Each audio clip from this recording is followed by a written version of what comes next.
There's a silent war happening inside your mind, a battle between the self you dream of becoming and the version of you conditioned by scarcity. Scarcity is not a lack of resources. It is a learned vibration, a frequency coded into your nervous system through repeated emotional signatures. As Dr. Joe Dispenza explains, our electromagnetic field reflects the emotions we rehearse daily. When scarcity becomes your emotional default, you emit a signal of lack even in the presence of abundance. And as Napoleon Hill once said, "Whatever the mind can conceive and believe, it can achieve." But what happens when belief is poisoned by doubt, disguised as logic? This video is not just about wealth, it is about reprogramming your identity at the energetic level. Because prosperity is not a bank balance, it's the silent origin of internal scarcity. There's a kind of poverty that never shows in your bank account, a poverty that lives in the folds of your nervous system, in your breath, in the way you walk into a room, hoping not to be seen. Internal scarcity is the invisible inheritance passed down not through money, but through memory, unspoken, unhealed, and unnamed. At the root of this emotional architecture is a chronic sense of inadequacy. Even when your external life begins to show signs of improvement, a voice within whispers that it's not real, that it won't last, that you are undeserving. This emotional whisper becomes your dominant frequency, and frequencies don't lie. The universe, like a tuning fork, responds not to what you say, but to what you emit. When your inner signal is set to not enough, every opportunity, every relationship, and every dream becomes filtered through a lens of scarcity. This vibrational pattern rarely starts in adulthood. It's built in childhood moments, subtle, consistent exposures to lack.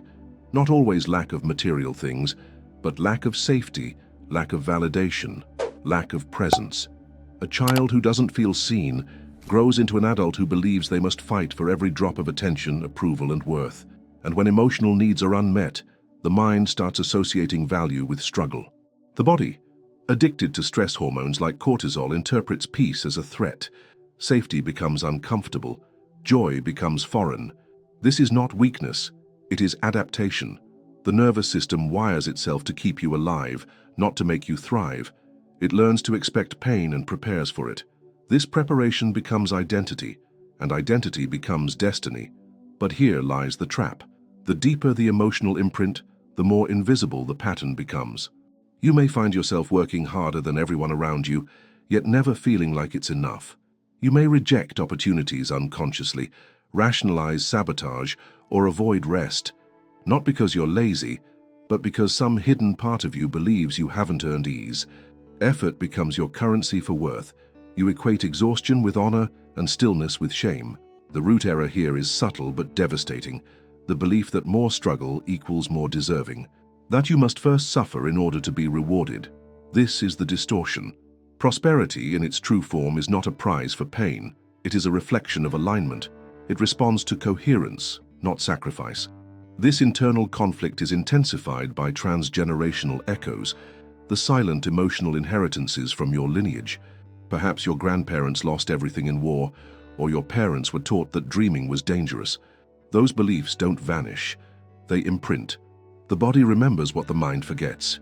You carry stories that are not yours, and yet they shape you. Imagine this. You are trying to water a beautiful garden, hoping it will bloom with abundance. But underneath the soil, there's poison, a deep-seated belief that nothing you plant will truly grow.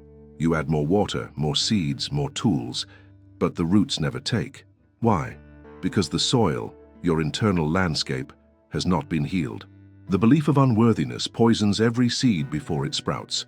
To begin the shift, we must ask uncomfortable questions. Whose voice is it that tells you you're not enough? Where did you learn that you have to earn your right to exist in joy? When did ease become suspicious? In this space, one powerful practice is what we call neural reframing through emotional interrogation. It means consciously interrupting the unconscious stories with questions that expose their origin. When you hear yourself think, "I don't deserve this," pause. Ask, "Who taught me that?" When you feel guilt for resting, ask, "What part of me believes peace is unsafe?" These are not just questions, they are activations. There was once a man who spent his entire adult life building businesses, chasing financial success, and achieving milestones, only to lose everything. again and again.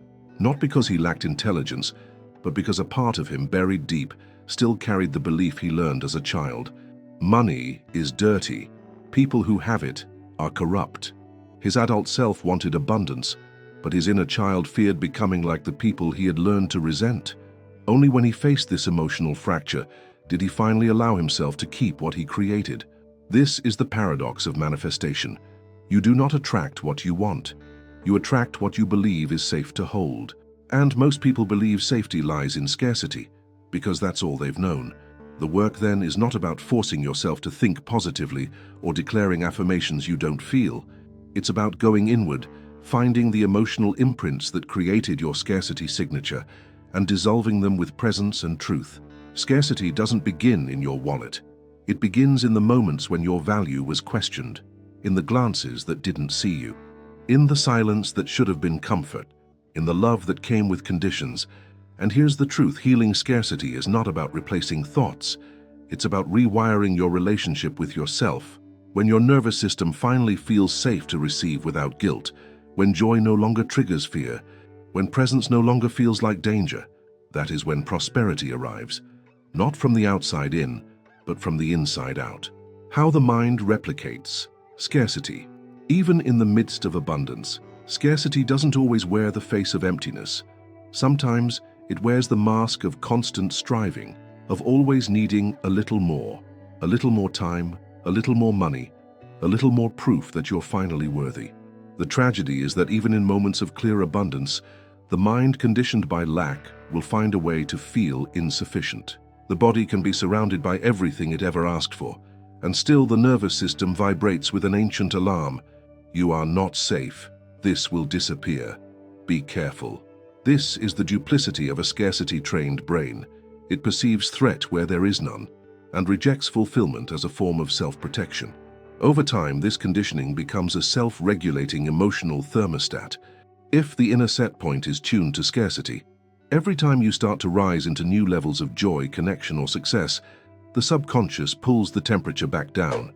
You begin to self-sabotage, not because you don't want more, but because you've never felt safe having more. The irony is painful. You work, you heal, you invest, you dream, and just when the door opens, a whisper arises from within. This is too good to be true. That whisper doesn't come from logic. It comes from the limbic brain, the emotional center wired in early years to associate safety with familiarity. And if what's familiar is struggle, then ease feels dangerous. This neurological association is not weakness, it's survival. But survival mode consciousness cannot coexist with abundant creation. Inside the mind trained by scarcity, abundance feels disorienting.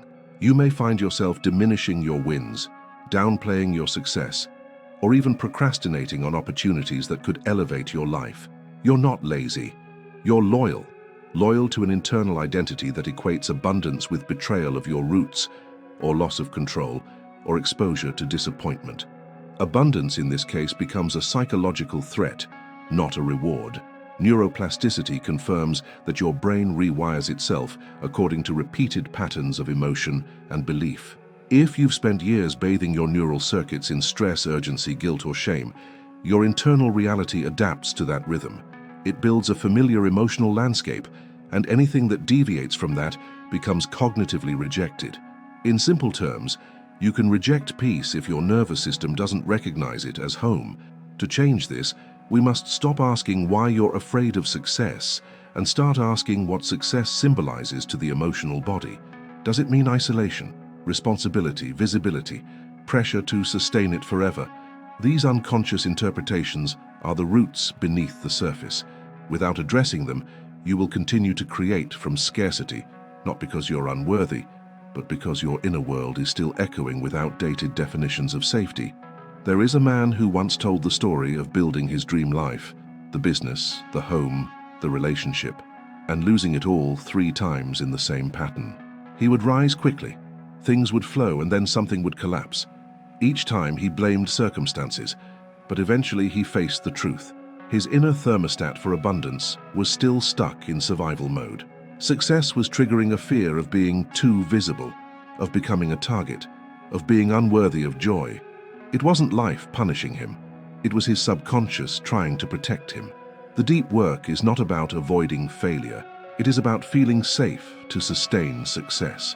This begins with the recalibration of your inner frequency, not by force but by trust. You must gently train your nervous system to receive without suspicion, to witness beauty without anticipating its loss, to sit with joy without bracing for the fall. One of the most effective ways to do this is to visualize not just the outcome you want, but the emotional safety of living in that outcome. Instead of seeing yourself in a mansion or on a stage, see yourself feeling calm in abundance, feeling grounded in love, feeling safe in visibility. Teach your emotional body that joy doesn't always precede loss, that expansion doesn't require contraction, that peace can be your new normal. This internal safety becomes the soil from which true manifestation grows. Without it, your mind will continue looping in familiar patterns, attracting opportunities, then finding ways to lose them.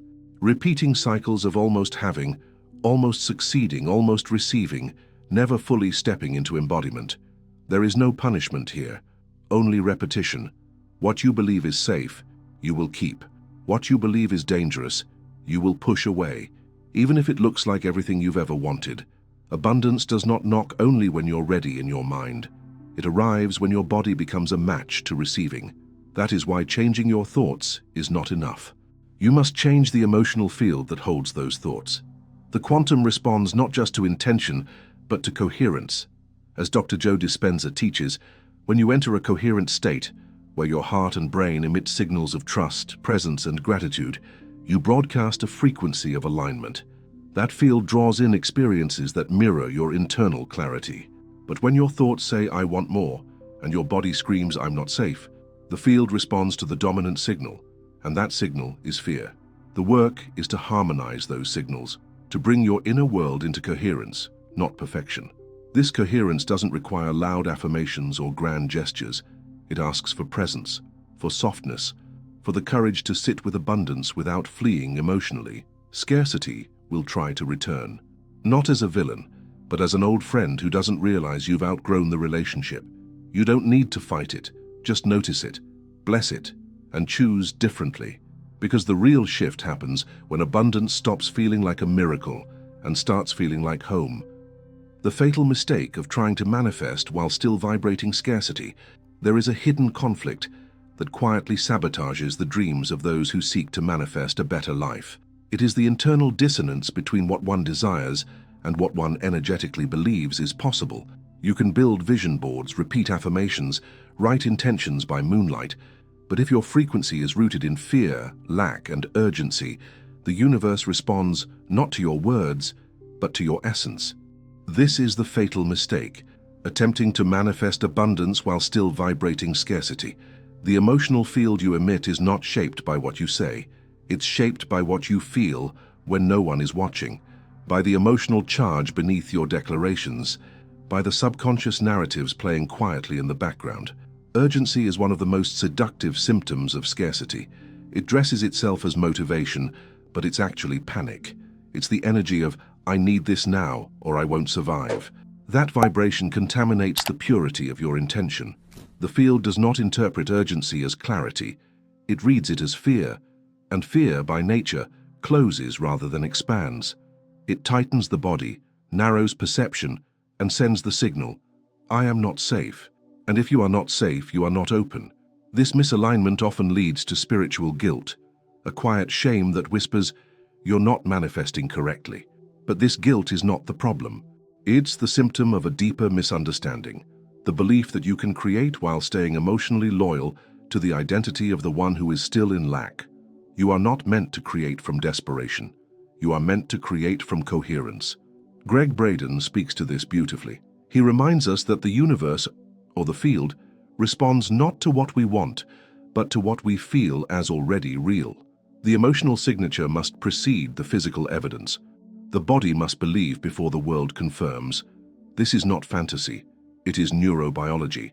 When the brain is in a state of gratitude, not for what may come, but for what is emotionally real now, it releases chemicals that align your internal state with trust, not control.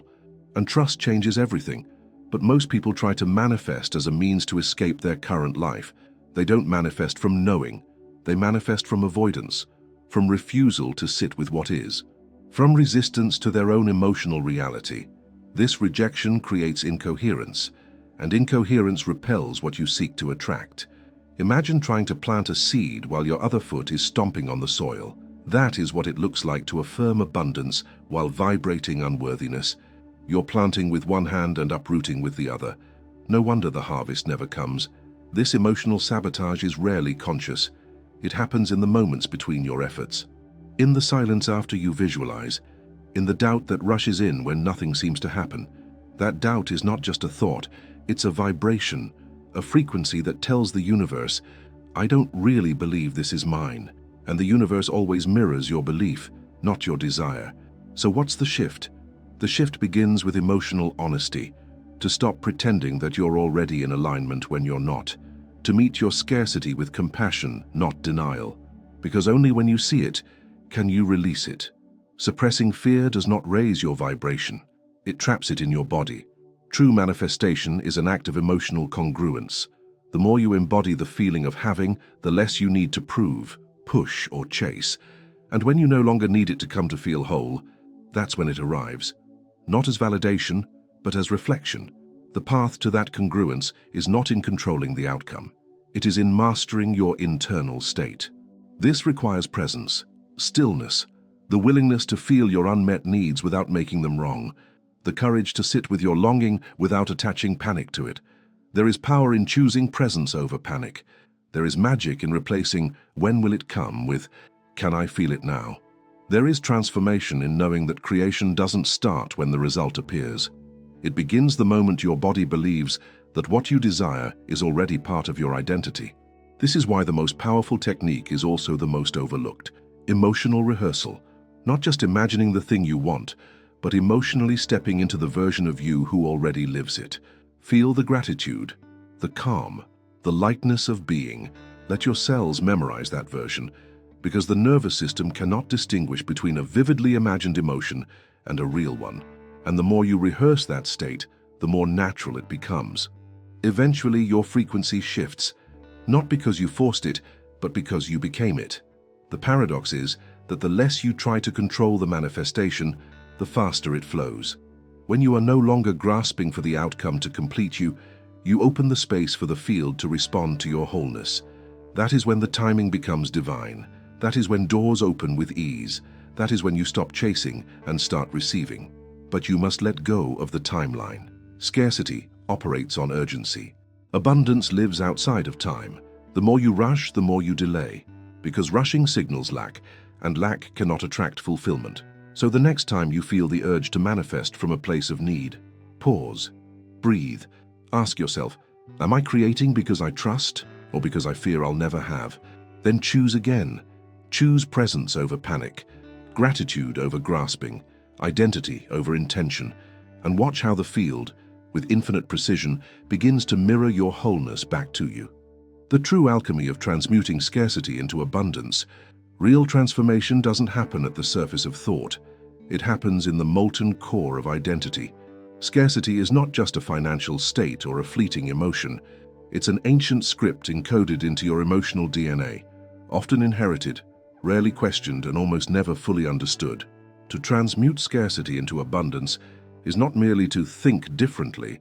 It is to unearth and rewrite the symbolic language of your subconscious, the hidden beliefs you silently live by. These beliefs are not always yours. They are echoes from your lineage, your culture, your childhood. Some were formed in environments of real material lack. Others were born in families where there was enough, but fear whispered that it could vanish at any moment. The fear was louder than the reality. And so the nervous system adapted again to survive, tightening around the idea that to have is dangerous, that too much invites punishment, that desiring more is greedy or selfish. Over time, these beliefs crystallize. They become personality traits. You tell yourself, I'm just someone who lives simply, or I don't need much. But sometimes those declarations are not about peace. They're about protection. They are unconscious vows made to never repeat the pain of disappointment, betrayal, or loss. These vows close the heart to expansion, while pretending to be spiritual humility. The true alchemy begins when you meet those vows with truth. When you ask not, "Why don't I have more?" but "What part of me is still afraid of having?" That question opens the gate. Because what you fear to receive, you will unconsciously reject. What you resent in others, you will block in yourself. What you judge as wrong, you cannot embody. To shift this, you must engage not just the intellect, but the emotional body. Logic won't override imprinted pain. You have to speak the language of the wound. And that language is symbolic, emotional, energetic. One of the most powerful symbolic tools is dialoguing with your own scarcity identity, not as an enemy, but as a part of you that once tried to protect you. This part may have learned that love was conditional. That attention only came through performance. That comfort never lasted. So it learned to expect less, hope less, need less, not because it hated you, but because it feared for you. Sit with that voice. Ask it, "What were you trying to protect me from?" You'll often hear echoes of the past, from failure, from shame, from abandonment. Then ask, "Is that still true?" When the protective part realizes that you are no longer the helpless child it was guarding, a space opens. That's the moment of alchemical invitation. That's where reprogramming begins, not through force but through reconciliation. Dr. Joe Vitale once said, "You don't attract what you want. You attract what you believe you deserve." This is not a punishment, it's a mirror. The universe doesn't give or withhold, it reflects. It reflects your inner signature, your emotional truth, your vibrational coherence. So if you want to shift your external reality, you must begin by shifting the internal frequency that defines what's possible. That frequency is not set by what you hope. It is calibrated by what you feel safe receiving.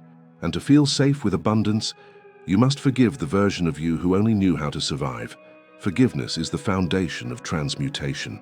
Not just forgiving others, but forgiving yourself for the moments when you settled, when you betrayed your own worth, when you gave power to fear. Not to shame yourself, but to set yourself free. One profoundly healing practice is writing letters to your past self, the one who failed, the one who gave up, the one who stayed small. In those letters, you don't scold them. You thank them. You honor their effort. And then, gently, you release them from their post. You say, "You did your job, but I don't need you to guard the gates anymore." When that part of you feels seen and released, something radical happens. Your energy softens, your heart opens, your frequency stabilizes, and you begin to recognize abundance not as something external to chase, but as a natural extension of your being. In this state, prosperity is not a result, it is a resonance. You no longer need to manifest through control, you create through coherence. You no longer seek abundance to prove your value. You express your value and abundance arrives in response. This is not idealism, this is energetic law. You become the field you once tried to manipulate. But the alchemy is not linear, it doesn't follow the timelines of the ego. Sometimes just before the breakthrough, the old pattern screams louder. The voice of scarcity grows desperate. That is not failure. It is the release, the death rattle of a dying identity. In these moments, trust becomes the most powerful frequency. Trust that your expansion will not collapse you. Trust that your nervous system can hold more. Trust that the universe is not testing you, but matching you. Prosperity is not a destination, it is a relationship between your current self and your potential, between your vibration and your vision, between your history and your future. And the bridge between all these is now, this moment, the way you breathe, the way you open, the way you let go of the need to earn your worth and begin to embody it. Abundance is not a reward, it is a return to your original frequency, the one before the world told you to shrink. When you finally stop planting your desires in the soil of fear, when you pour your attention into the roots of belief, when you allow light to reach the parts of you that were told to stay hidden, then the field responds. The manifestation unfolds, not because you pushed hard enough, but because you finally became soft enough to receive. This is the true alchemy. Neville Goddard once said, "You do not attract what you want, you attract what you are." These words hold a timeless truth.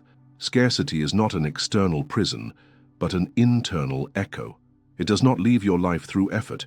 It leaves when your identity no longer vibrates in its frequency.